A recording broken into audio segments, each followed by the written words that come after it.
সম্মানিত দর্শকবৃন্দ, আজ অত্যন্ত দুঃখ ভারাক্রান্ত মন নিয়ে ভিডিও করতে বসেছি। ৮ বছরের শিশু রামিসা হত্যা ও ধর্ষণের রেশ কাটতে না কাটতেই সারা দেশের বিভিন্ন স্থানে শিশু কিশোর ধর্ষণ ও হত্যার খবরে সারা দেশ ছেয়ে গেছে। সারা দেশে আজ ছমছম অবস্থা বিরাজ করছে।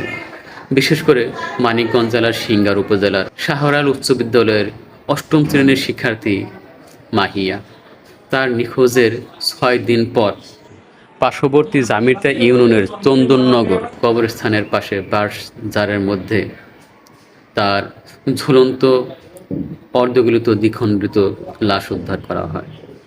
এখন আমার প্রশ্ন হচ্ছে, পিতামাতার কন্যা সন্তান জন্ম দেওয়াটা কি কোনো অপরাধ, নাকি পৃথিবীতে কন্যা সন্তান হিসেবে জন্ম নেওয়াটাই আজন্ম পাপ? যদি তাই না হয়, তাহলে আমাদের এই দেশে প্রত্যেকটা মুহূর্তে প্রত্যেকটা পিতামাতাকে কেন শঙ্কার মধ্যে দিন কাটাতে হবে? কেনই বা তাদের নির্ঘুম রাত কাটাতে হবে? তাদেরকে কেন সবসময় দুশ্চিন্তার মধ্যে দিয়ে থাকতে হয়? কেনই বা একজন শিশু কিশোর নিরাপদে কোথাও যেতে পারবে না, নিরাপদে কোথাও আর ফিরে আসতে পারবে না?